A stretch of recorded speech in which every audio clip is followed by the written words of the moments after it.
হচ্ছে যে আজকে ডিউক ভাস্কর্য এবং ইত্যাদির সঙ্গে নিয়ে কথা বলবে। মূলত ভাস্কর্য, সে ভাস্কর্যের বিষয়ে এক্সপার্টিস, আর্ট হিস্ট্রি নিয়ে তো আছেই এক্সপার্টিস। আমরা আমাদের যা যা জানার ইচ্ছে আমরা তাকে স্বাধীনভাবেই প্রশ্ন করতে পারি, কোনোরূপ টেনশন না নিয়ে। কোনো বিষয়ে মনে হয় যে একমত না, চূড়ান্তভাবে আমরা আপত্তিও জানাতে পারি। মানে এই মুহূর্তে আমরা যে সংকটটায় আছি সারা পৃথিবীর শিল্প চর্চার ক্ষেত্রে আর কি, ট্রেডিশনাল পেন্টিং, ট্রেডিশনাল স্কাল্পচার, মানে পেন্টিং বা স্কাল্পচার বা পেইন্ট মেকিং এর যে ধারণা, শিল্পের সঙ্গে এগুলির যে সম্পর্ক মিডিয়ামগুলি, সেটা একেবারেই পরিবর্তিত হয়ে গেছে। বাংলাদেশের চারুকলার মানে 10-15 বছর আগেও ওই ট্রেডিশনাল ভাস্কর্য, চিত্রকর্ম যে প্রতাপ ছিল, আমরা খুব সাম্প্রতিক সময়ে বিভিন্ন এশিয়ান বিয়েনাল থেকে শুরু করে আমাদের আর্টিস্টদের সামদানি বা অন্যান্য আমাদের আর্টিস্টদের বিশ্বব্যাপী যে প্রেজেন্টেশনে কিন্তু দেখছি যে সেই ট্রেডিশনাল চেহারাটা নেই। ঠিক এখন একটা কিছু আমরা বলছি ইনস্টলেশন, বাট ওটাকে আমরা হয়তো আগে বলতাম স্কাল্পচার। এটি একটি পুরো বিষয়টিকে দেখবার বা ভাববার নতুন একটি প্রক্রিয়া। এর সঙ্গে মানে এটি এখন আমাদের দেশে যেটা হচ্ছে ইনস্টলেশন, ভাস্কর্য, এর রিলেশন বিটুইন দ্য সিচুয়েশনটা কি এবং সেটা কতখানি কি অবস্থায়? না, একটা জিনিস আমরা বলতেই পারি, আমরা একটা অডিয়েন্স থেকে শুরু করি। একটা বিষয় আমি এবং তারেক ভাই মিলে মোটামুটি নির্ধারণ করে পড়েছে একটা ফ্রেমওয়ার্ক, যেহেতু কারণটা কি যে হচ্ছে আমরা শিল্পী, ঠিক আছে, শিল্পী বা লেখালেখি করি বা শিল্পের শিক্ষার্থী বলি, আরো বিনয়ী হয়ে বললে আমরা আসলে শিল্পীদের কর্মী।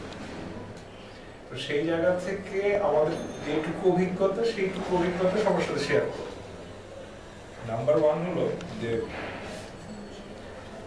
আরেকটাই বলবো যে আর্ট অনেক বলতে যাচ্ছে, আমরা দেখতে যাচ্ছি কোনটা পেইন্টিং, কোনটা স্কাল্পচার, কোনটা ইনস্টলেশন, এগুলো আমরা মাঝে মাঝে কনফিউজড হয়ে যাচ্ছি, বা কোনটা লিটারেচার। অনেক সময় দেখা যাচ্ছে ভিজুয়াল একটা লিটারেচার টেক্সটও ইনভলভ হয়ে যাচ্ছে, অনেক কিছু হয়ে যাচ্ছে।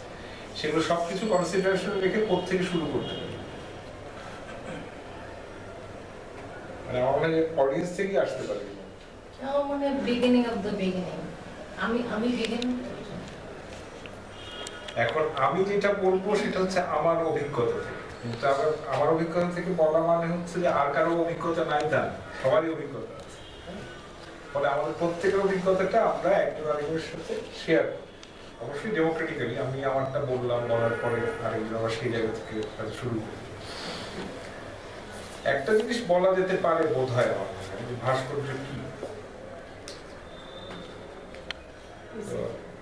এইটা বলার কারণ, এটা দিয়ে শুরু করলে ভালো হয় এই কারণে আমার মনে হচ্ছে, কনসিডারিং দ্যাট যে এখনকার কনফিউজড আর্ট পরে কোনটা আসলে কোন শিল্পকর্মটা আসলে মাধ্যমগতভাবে আগে যে বিভাজন ছিল সেই বিভাজন আদৌ আছে কিনা এগুলো মাথায় রেখেই বলছি। কারণ এটা আমারও সমস্যা ছিল বিএফএ তে যখন আমি পড়ি, বা তারেক ভাই পড়েন, বাপ্পি পড়েন, সুকন্যা পড়েন, তুমি তো এখন পড়ছো, বা অডিয়েন্স হিসেবে তো সেই জায়গা থেকে আমাদের সবসময় মনে হয় আর্ট কি, সেটা মিডিয়াম বলছি, এটা কি, কেন। এক কথায় আমার যেটা মনে হয় সেটা হচ্ছে ভাস্কর্য মানে হচ্ছে ত্রিমাত্রিক শিল্প, ত্রিমাত্রিক শিল্প। এইটা যদি বলি তাহলে আর্কিটেকচার কেন? এক্স্যাক্টলি, আর্কিটেকচার তো ত্রিমাত্রিক, এমনকি সিরামিক্স সিরামিক্স বা যে কোনো শিল্প, মানে এই কি বলে আসবাবপত্র, এটা তো ত্রিমাত্রিক। অশিল্পিত কোনো চেয়ার হয় তাহলে আমরা বাজার থেকে কিনি, একটা বাঁকা চোরা বা দৃষ্টিনন্দন না হলে আমরা কিনি না। তাহলে একটা জায়গায় আসা যেতে পারে যে ইউটিলিটির জায়গাটা।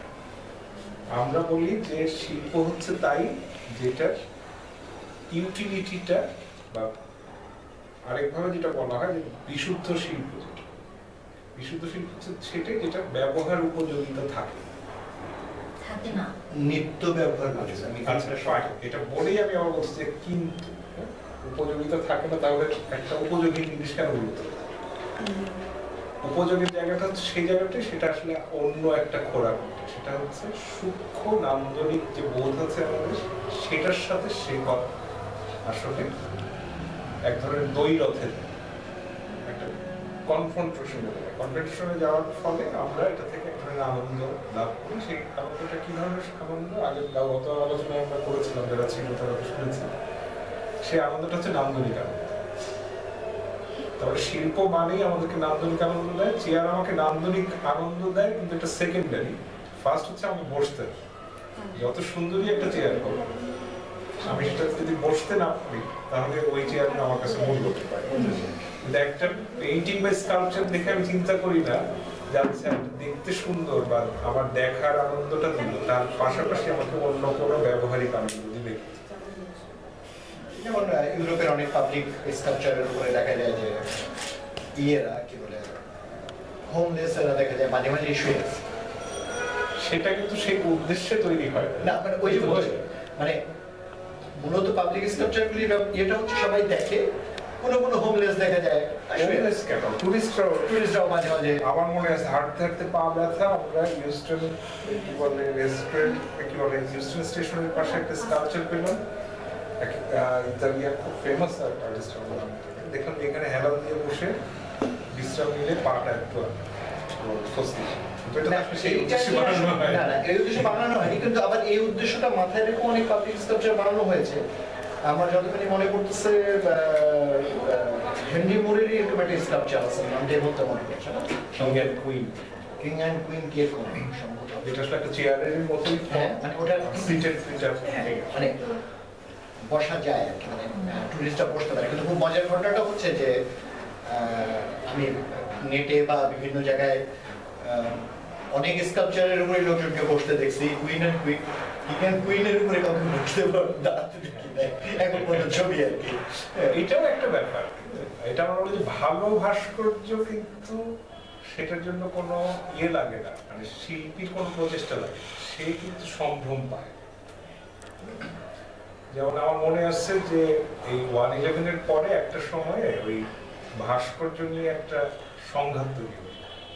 এই তোমার তথাকথিত লালন ভাস্কর্য তৈরি করার চেষ্টা করা হলো এয়ারপোর্টের সামনে, সেটা নিয়ে আবার দেখা গেলো একটা কনফ্লিক্ট হলো। আমরা যখন প্রথম এই সিচুয়েশনটার সামনে পড়লাম আমরা খুব থমকে গেলাম। তখন আমার মনে আছে আমি ইউরোপে মাস্টারি করি, আর তখন ছাত্রের গন্ধ যায় না, তো তখন আমরা দেখলাম যে ব্যাপারটা তো খুব কনফ্লিক্টিভ, এটার পিছনে একটা পলিটিক্স আছে, কারণ হচ্ছে যে একটা অস্থিতিশীল অবস্থা তৈরি করার একটা প্রচেষ্টা আছে, ভাস্কর্যটা তৈরি করা হয়েছে যে প্রক্রিয়া সেটাও খুব স্বচ্ছ না, এবং তখন আমরা একটা পাবলিক ওপিনিয়ন ক্যারি করার চেষ্টা করলাম। আমরা একটা সার্ভের মতোই করছিলাম, অনেক লোক জড়ো হয়ে গেছিল। তখন তারা সবাইকে আমরা বললাম যে কোন ভাস্কর্যটাকে আপনার ভাস্কর্য, কারণ ঢাকা শহরে তখন অনেক জঞ্জাল তৈরি হয়েছে এবং বিউটিফিকেশন ভাস্কর্যের নাম। তখন দেখা গেল যে অপরাজয় বাংলাকে কেউ অস্বীকার করছে, এবং আমরা খেয়াল করে দেখলাম যে অপরাজয় বাংলার গায়ে কেউ কোন রকমের কিন্তু দাগ দেয় না, বা ওইটাকে গল্প করছে, পেভমেন্টে হয়তো পোস্টার লাগাচ্ছে, কখনো ওটার গায়ে পোস্টার লাগাচ্ছে। তার মানে ভালো একটা নান্দনিক কাজ, কিন্তু আসলে নিজ গুণেই সম্ভ্রম আদায় করে, এটা একটা দিক। ভাস্কর্যের ক্ষেত্রে আপনি যেটা বললেন ব্যবহার উপযোগিতার দিকটা আমার কাছে মনে হয় ভেরি ইম্পর্টেন্ট। ভাস্কর্য শুধু ব্যবহার, কারণ আমরা যদি বলি যে মানুষের ত্রিমাত্রিক রচনার সাথে মানুষের হাতের একটা সম্পর্ক, মানুষ হয়ে ওঠার পেছনে হাতের একটা সম্পর্ক।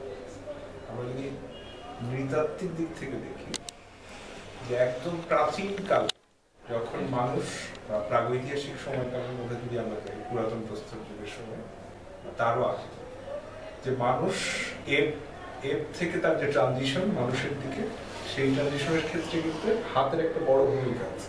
মানুষই একমাত্র প্রাণী যে হাতের এত ব্যবহার করে। আমরা খেয়াল করে দেখি অন্য কোনো প্রাণী কিন্তু হাতের এত ব্যবহার করে, এবং হাত দিয়ে সে কোনো কিছু প্রস্তুত করতে পারে, এবং সেটাকে সে হাতের মাধ্যমে কোনো অস্ত্রকে সে অন্যের দিকে ছুড়ে মারে। অ্যাকচুয়ালি